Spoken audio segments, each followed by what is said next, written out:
Hello friends, welcome to my YouTube channel the learning dose. Friends, आज की इस video में क्लास 9th का यहाँ पे क्या करेंगे, मॉडल सेट करने वाले हैं साइंस का, वो भी सेट 3 का।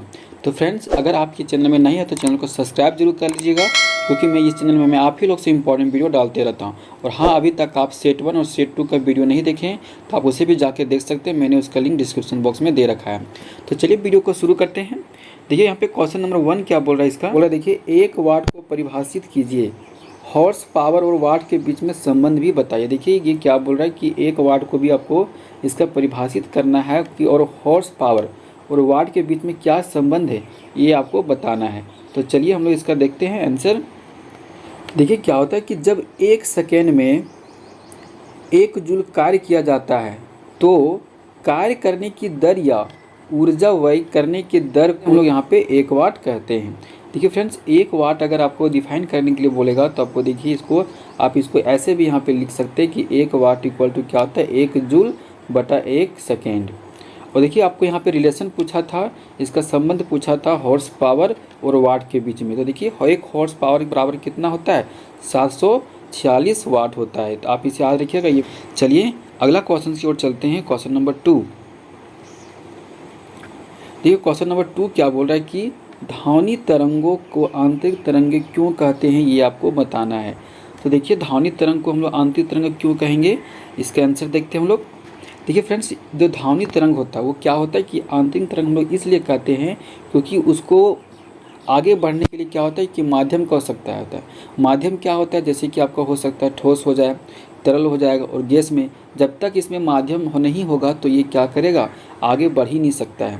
तो इसीलिए क्या होता है कि इसको आगे बढ़ने के लिए एक माध्यम की आवश्यकता होती है। चलिए देखते हैं इसका आंसर। देखिए ध्वनि तरंगों को आंतरिक तरंगे कहा जाता है क्योंकि उन्हें आगे बढ़ने के लिए क्या होता है, एक भौतिक माध्यम, जैसे कि आपको माध्यम में क्या हो जाएगा, ठोस हो जाएगा, तरल हो जाएगा या गैस हो जाएगा, की आवश्यकता होती है। तो इसलिए देखिए ध्वनि तरंगों में माध्यम के कणों के कंपन शामिल होते हैं, जिससे क्या होता है कि माध्यम से वे यात्रा करते हैं। तो आई होप आप इसे समझ गए होंगे। चलिए इसका क्वेश्चन नंबर 3 देखते हैं हम लोग अब।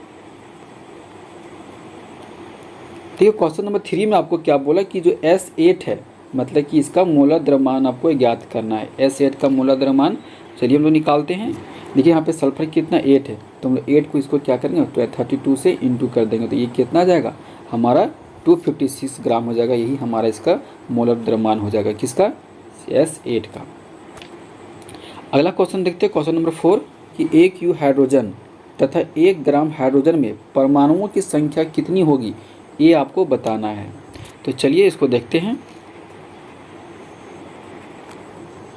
देखिए 1 यू हाइड्रोजन में क्या होता है कि 1 परमाणु तथा 1 ग्राम हाइड्रोजन में 6.022 इंटू 10 के पावर 23 परमाणु होता है। चलिए अगला क्वेश्चन 5 की ओर चलते हैं। ठीक, क्वेश्चन नंबर 5 बोला कि Na+ का इलेक्ट्रॉनिक विन्यास तथा संयोजी इलेक्ट्रॉन की संख्या बताइए। तो चलिए इसको देखते हैं। बोला कि Na+ का आपको क्या पूछा, इलेक्ट्रॉनिक विन्यास पूछा। तो देखिए अगर हम लोग सिर्फ सोडियम के बारे में बात किया, जिसका परमाणु संख्या कितना होता है, 11 होता है, तो 11 का अगर हम लोग यहाँ पे करेंगे इलेक्ट्रॉनिक विन्यास तो कितना हो जाएगा, 2, 8 और 1 हो जाएगा। लेकिन यहाँ पे आपको पूछा था कि Na+ का पूछा है, कि किसका पूछा है, Na+ का पूछा है। तो देखिए Na+ का अगर हम इलेक्ट्रॉनिक विन्यास करेंगे तो क्या हो जाएगा, ये हमारा 2, 8 हो जाएगा। क्यों, क्योंकि एक इलेक्ट्रॉन को क्या किया, ये किसी को दे दिया है। अगर इसका संयोजी इलेक्ट्रॉन के बारे में बात किया जाए तो फ्रेंड्स आप लोग कमेंट करके बताइए कि इसका आंसर क्या होगा। चलिए अगला क्वेश्चन 6 की ओर चलते हैं। बोला कि मलेरिया नामक बीमारी किस मच्छर के काटने से होती है। तो ये देखिए मादा एनोफिस के मच्छर के काटने से क्या होता है, मलेरिया जो होता है लोगों को होता है। आगे देखिए क्वेश्चन नंबर 7 आपसे बोल रहा है कि 2 असंक्रामक रोगों का नाम बताइए। तो इसका सही आंसर क्या हो जाएगा, हमारा हृदय रोग और मधुमेह हो जाएगा। देखिए सेक्शन बी में आपको यहाँ पे क्या बोल रहा है कि किन्हीं 5 प्रश्नों को ही उत्तर दीजिए, आपको बोला गया है। तो बोला कि एक लैंप क्या हो रहा है कि 10 सेकेंड में यहाँ पे 1000 जूल विद्युतीय ऊर्जा की खपत करता है। तो इसका शक्ति पूछा हुआ है, मतलब यहाँ पे क्या बोल रहा है कि देखिए क्वेश्चन को समझिएगा। एक लैंप है, वो 10 सेकेंड में, अगर वो 10 सेकेंड उसको जलाइएगा तो वो कितना विद्युत को यहाँ पे खपत करता है, 1000 जूल। तो इसकी शक्ति क्या होगी, ये आपसे पूछा जा रहा है। ठीक है, तो चलिए इसको सॉल्यूशन करते हैं। देखिए यहाँ पे आपको कार्य दिया हुआ था, कार्य कितना हमारा यहाँ पे 1000 जूल हो रहा है, वो भी कितने सेकेंड में, समय भी दिया हुआ था हमारा 10 सेकेंड। तो वो क्या पूछा था कि शक्ति पूछा है, तो शक्ति कितना होगा ये आपसे पूछा गया है। तो जानते हैं कि शक्ति बराबर क्या होता है, कार्य बटा समय। तो हमारा यहाँ पे देखिए कार्य दिया हुआ था 1000 जूल, यहाँ पे समय कितना दिया हुआ है 10 सेकेंड। जब हम लोग यहाँ पे एक 0 0 कट जाएगा तो कितना बचेगा हमारा 100 वाट। चलिए अगला क्वेश्चन देखते हैं हम लोग, क्वेश्चन नंबर 9। देखिए क्वेश्चन नंबर 9 क्या बोल रहा है कि तरंगदैर्घ्य को परिभाषित कीजिए, इसे कैसे निरूपित किया जाता है तथा इसका साई मात्रक भी लिखिए। देखिए फ्रेंड्स, आपको यहाँ पे 3 क्वेश्चन पूछा है कि आपको तरंगदैर्घ्य का परिभाषा भी आपको बताना है, इसको कैसे मतलब लिखा जाता है, सूचित किया जाता है। देखिए हम लोग इसको लैम्बडा से लिखते हैं, ठीक है। आगे हम इसके आंसर देखेंगे तथा इसका साई मात्रक भी आपको पूछा है, देखिएगा। चलिए इसके आंसर देखते हैं। देखिए इसका आंसर यहाँ देखिए, किसी माध्यम के किसी कण के एक पूरा कंपन किए जाने पर तरंग क्या होता है, जितनी दूरी हमारा तय करती है उसे को ही हम लोग यहाँ पे क्या कहते हैं, धैर्य कहते हैं। और इसको हम लोग क्या चीज़ से सूचित करते हैं, तो इसे ग्रीक अक्षर, इसको अभी जस्ट हमने बताया था क्या होता है, इसको लैम्बडा बोलते हैं, द्वारा क्या करते हैं, निरूपित किया जाता है या तो सूचित किया जाता है। इसका एसआई मात्रा की बात किया जाए तो क्या हो जाएगा हमारा, मीटर हो जाएगा। क्या हो जाएगा, मीटर हो जाएगा। इसे आप याद रखिएगा। चलिए अब हम लोग अगला क्वेश्चन की ओर चलते हैं, क्वेश्चन नंबर 10 की ओर। देखिए क्वेश्चन नंबर 10 आपको क्या बोला गया है। क्वेश्चन नंबर 10 आपसे बोल रहा है कि 8 ग्राम ऑक्सीजन में अणुओं की संख्या ज्ञात कीजिए, ये आपसे पूछा जा रहा है। तो चलिए इसको हम लोग सॉल्यूशन देखते हैं। तो देखिए यहाँ पे दिया गया द्रव्यमान हमारा कितना 8 ग्राम है, और यहाँ पे ऑक्सीजन का हम लोग यहाँ पे क्या मोलर द्रव्यमान निकालें, तो यहाँ पे क्या करेंगे 2 × 16 करेंगे, मतलब कि ये 32 ग्राम हो जाएगा। अब देखिए यहाँ पे अणुओं की संख्या पूछा गया था, तो आपको ये फॉर्मूला याद रखना पड़ेगा कि दिया गया द्रव्यमान बटा मोलर द्रव्यमान इंटू एवोगाड्रो संख्या होता है। तो देखिए यहाँ पे हमारा कितना दिया हुआ, दिया गया द्रव्यमान 8 ग्राम है, तुमने 8 ग्राम ले लिया। इसके बाद मोलर द्रव्यमान दिया हुआ था, तो हम लोग मोलर द्रव्यमान को भी यहाँ पे 32 ग्राम ले लिए।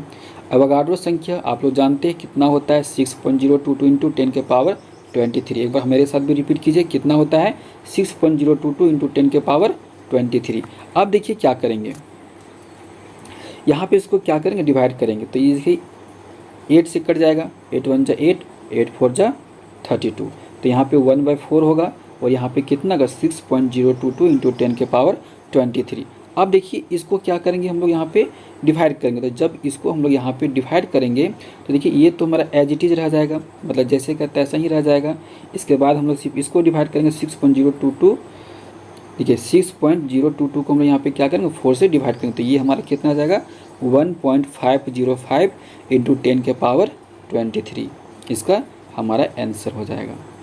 चलिए अब हम लोग अगला क्वेश्चन की ओर चलते हैं। देखिए क्वेश्चन में 11 बोल रहा है कि निम्नलिखित के द्रव्यमान ज्ञात कीजिए 5 मोल N परमाणु का। उसके बाद दूसरा में आपको पूछा गया कि 3.011 × 10⁻23 नाइट्रोजन परमाणु का भी आपको यहाँ पे निकालना है। चलिए इसको दोनों को एक साथ हम लोग देखते हैं। क्या बोले, मोलों का संख्या यहाँ पे कितना दिया हुआ था, 5 दिया हुआ था। मोलर द्रव्यमान इसका कितना होता है हम लोग जानते हैं, यहाँ पे 14 ग्राम होता है। तो द्रव्यमान इक्वल टू क्या होता है, मोलों की संख्या इंटू मोलर द्रव्यमान। तो यहाँ पे देखिए कि इसका जो मोलों की संख्या कितना था, मेरा 5 है, और मोलर द्रव्यमान कितना है 14 है, 14 × 5 = 70 ग्राम। सही आंसर क्या हो जाएगा हमारा यहाँ पे 70 ग्राम हो जाएगा। आगे देखिए इसका बी नंबर आपको पूछा था कि नाइट्रोजन परमाणु संख्या कितना 3.011 × 10⁻23 का आपको यहाँ पे फिर निकालना था द्रव्यमान। देखिए द्रव्यमान इक्वल टू हम लोग जानते हैं क्या होता है कि कणों की संख्या यहाँ पे इंटू मोलर द्रव्यमान बटा एवोगाड्रो संख्या। तो देखिए यहाँ पे आपको दिया हुआ था कि कणों की संख्या आपको दे दिया था कितना 3.011 × 10⁻23। तो इसको हमने एज इट इज़ लिख दिया। अब क्या करेंगे, एवोगाड्रो संख्या से इसको यहाँ पे डिवाइड करेंगे। तो एवोगाड्रो संख्या कितना होता है 6.022 × 10⁻23, और मोलर द्रव्यमान हमने जस्ट अभी निकाला, कितना निकाला था, तो इसका 14 ग्राम होता है। तो यहाँ पे 14 से क्या करेंगे, उसको इंटू कर देंगे। ये देखिए ये 23 10⁻23 और ये 10⁻23 कट जाएगा।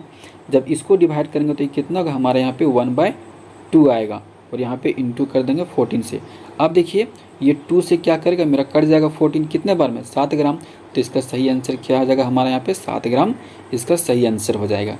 आई होप आप इसे समझ गए होंगे। तो चलिए अगला क्वेश्चन की ओर। यहाँ पे आपको 12 बोल रहा है कि किसी तत्व के परमाणु में 11 प्रोटॉन है तथा 12 न्यूट्रॉन है, तो उस परमाणु का परमाणु संख्या क्या होगा ये आपसे पहले पूछा है। फिर आपको द्रव्यमान संख्या भी बताना है और इसका संयोजकता भी आपको बताना है। यहाँ पे 3 क्वेश्चन पूछा है। देखिए यहाँ पे कैसे पूछा गया है कि किसी तत्व के परमाणु में 11 प्रोटॉन है। प्रोटॉनों की संख्या कितना है हमारा, यहाँ पे 11 है, ठीक है। और यहाँ पे न्यूट्रॉन का संख्या दे दिया, मतलब कि n का भी मान हमारा दे दिया, कितना, 12 दे दिया है। और उस परमाणु का परमाणु संख्या निकालना है। तो परमाणु संख्या निकालेंगे पहले, इसके बाद द्रव्यमान संख्या निकालना है, उसके बाद संयोजकता दे निकालना है। देखिए फ्रेंड्स, यहाँ पे परमाणु संख्या क्या होगा, हमारा यहाँ पे प्रोटॉन संख्या के बराबर होता है। तो इसका मतलब कि परमाणु संख्या हमारा कितना हो जाएगा, 11 हो जाएगा।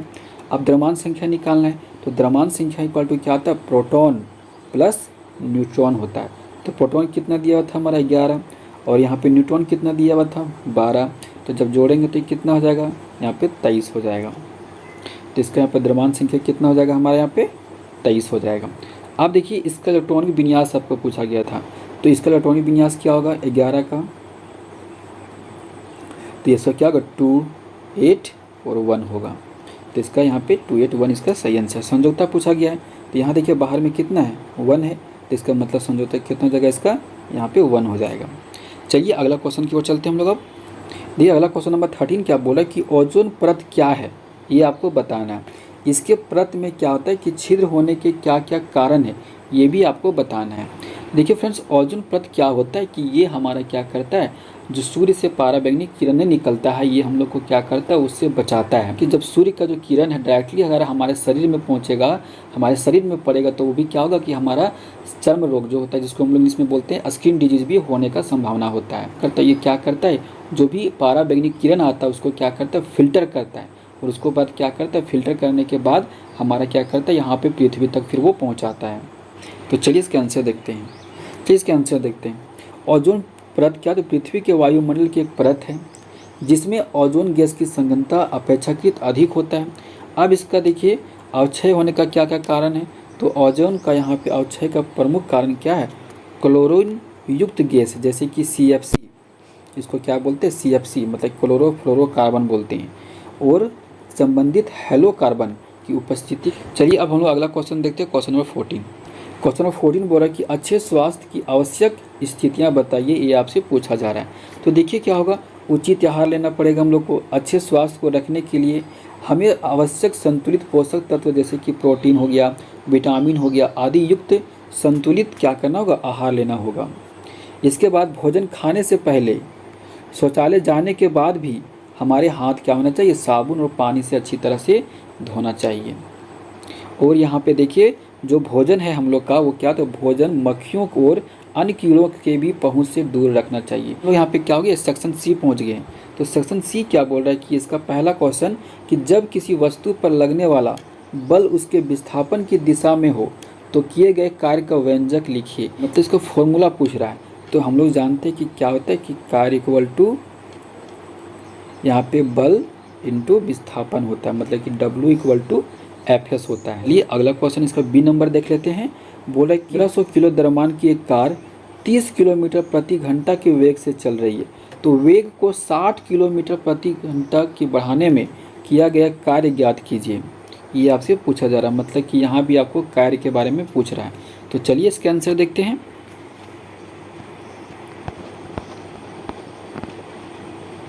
देखिए क्या होगा हमारा यहाँ पे, इसका पहला आंसर देख लीजिएगा, कार्य इक्वल टू क्या होता है, बल इंटू विस्थापन भी। अगला यहाँ पे B नंबर बोला था कि द्रव्यमान इक्वल टू क्या हो जाएगा, हमारा M का मान दे दिया 1500 kg। प्रारंभिक वेग यहाँ पे दिया हुआ 30 किलोमीटर प्रति घंटा।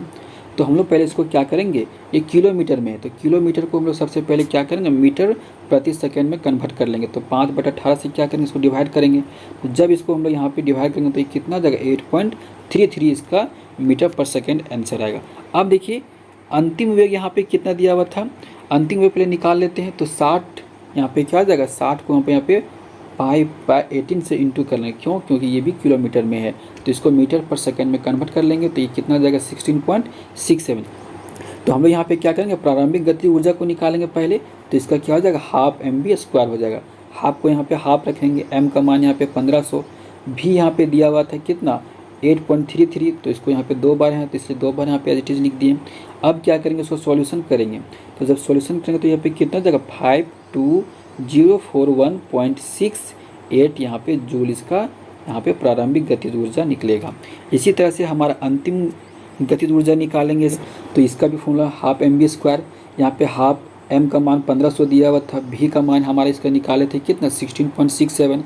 इसको 2 बार लिखेंगे क्योंकि ये स्क्वायर है v में, ठीक है। तो जब इसको यहाँ पे सॉल्यूशन करेंगे तो इसका कितना आंसर आएगा हमारा 208416.68 जूल। ये इसका हमारा अंतिम गतिज ऊर्जा निकलेगा। अब हम लोग को कार्य पूछा था, देखिए तो यहाँ पे क्या करेंगे हम लोग, इसको अंतिम में क्या करेंगे, प्रारंभिक को यहाँ पे माइनस कर देंगे तो कितना हो जाएगा, तो इसका कितना हो जाएगा 156375 जूल इसका सही आंसर हो जाएगा। आई होप आप इसे समझ गए होंगे। देखिए क्वेश्चन नंबर 16 आपसे पूछ रहा है कि अनुप्रास तथा अनुदैर्ध्य तरंगों में 3 अंतर लिखिए। तो चलिए इसका अंतर देखते हैं हम लोग। देखिए अनुप्रास तरंगे और यहाँ पे अनुदैर्ध्य तरंगे, इसका 3 हम लोग यहाँ पे अंतर देखेंगे। देखिए इसका कंपन करने की जो दिशा होता है ये क्या होता है, लंबवत होता है, ठीक है। और इसकी अगर कंपन करने की बात किया जाए तो इसका जो दिशा होता है क्या होता है, समांतर होता है।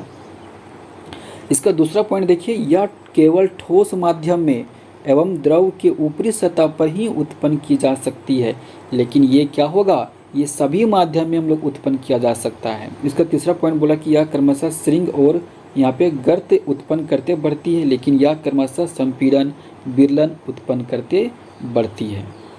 तो चलिए अब हम लोग इसका अगला क्वेश्चन देखते हैं। देखिए इसका आपका बी नंबर बोला कि अक्षव्य ध्वनि और पारा ध्वनि के बारे में आपको यहाँ पे बताना है। तो देखिए इसका जो रेंज होता है कितना तक, 20 हम लोग का यहाँ पे हद से कम होता है, 20 हद से इसका क्या होता है, कम होता है। और यहाँ पे पारा ध्वनि के बारे में बात करेंगे तो ये क्या हो जाएगा, हमारा 20,000 जो होता है इससे क्या होगा, अधिक होता है। तो चलिए अगला क्वेश्चन देखते हैं, क्वेश्चन नंबर 17। देखिए फ्रेंड्स क्वेश्चन नंबर 17 आपसे पूछ रहा है रदरफोर्ड का परमाणु का नाभिकीय मॉडल क्या है, ये आपको बताना है। ये फ्रेंड्स अगर इसका आपको नोट्स चाहिए तो आप हमारे व्हाट्सएप ग्रुप से इसका नोट्स ले सकते हैं, मैं उसका नोट्स वहाँ पे आपका शेयर कर दूंगा। और इसके बाद चलिए अगला क्वेश्चन देखते हैं, क्वेश्चन नंबर 18। क्वेश्चन नंबर 18 क्या बोला कि संक्रामक रोगों के फैलने से रोकने के लिए विद्यालय में कौन कौन सी सावधानियाँ आवश्यक है, ये आपको बताना है। तो चलिए इसका आंसर देखते हैं। तो देखिए इसका भीड़ भाड़ कम करके, स्वच्छ पीने का पानी उपलब्ध कराकर, उसके बाद ग्राउंड एवं कक्षा के कमरों को स्वच्छ रखकर, इसके बाद खांसते एवं छींकते समय क्या करना होगा हम लोग को यहाँ पे रुमाल का उपयोग करके। इसके बाद जब शौच के लिए खुले स्थान या मैदान ना जाकर शौचालय जाना होगा। इसके बाद स्कूल के आसपास पानी इकट्ठा नहीं होना चाहिए। वैक्सीन का टीका लगवाकर, टॉयलेट का यहाँ पे फिर टॉयलेट को साफ रखकर, इसके बाद देखिए खुले फल एवं भोजन का उपयोग नहीं करना चाहिए उसको। तो इस तरह से हम लोग संक्रमण रोग को फैलने से बचा सकते हैं। अगला क्वेश्चन बोल रहा है आपका क्वेश्चन नंबर 19 कि नाइट्रोजन चक्र का आरेख चित्र बनाते हुए व्याख्या करें। तो चलिए इसके आंसर देखते हैं। जो नाइट्रोजन चक्र के बारे में कि वायुमंडल का 77% क्या होता है भाग हमारा नाइट्रोजन गैस होता है। इसमें देखिए नाइट्रोजन प्रोटीन, न्यूक्लिक अम्ल, डीएनए और आरएनए और कुछ विटामिन तथा दूसरे जैविक यौगिकों में भी पाया जाता है, जैसे कि इसका बात किया जाए तो इलेक्ट्रोलाइट तथा यूरिया आदि। इसके बाद आपका देखिए इसका स्थिरीकरण के बारे में कि नाइट्रोजन का स्थिरीकरण करने वाले बैक्टीरिया कुछ स्वतंत्र रूप में रहते हैं, जैसे कि कुछ बैक्टीरिया द्विबीजपात्री पौधे के कुछ स्पेसीज के साथ पाए जाते हैं, जैसे कि लेग्यून पौधे। नाइट्रोजन को स्थिर करने वाले बैक्टीरिया जैसे कि फलीदार पौधे की जड़ों में एक विशेष प्रकार की क्या होता है संरचना मूल ग्रंथिका में पाई जाती है। भौतिक क्रियाओं के द्वारा क्या होता है कि नाइट्रोजन परमाणु यहाँ पे नाइट्रेट्स और नाइट्रेट्स में बदलते हैं।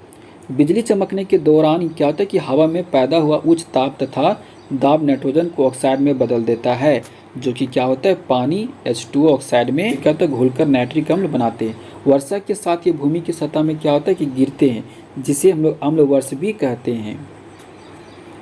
देखिए पौधे जो होते हैं नाइट्रेट्स और नाइट्राइट्स को प्राप्त कर क्या होता है उन्हें अमीनो अम्ल में परिवर्तित कर देते हैं।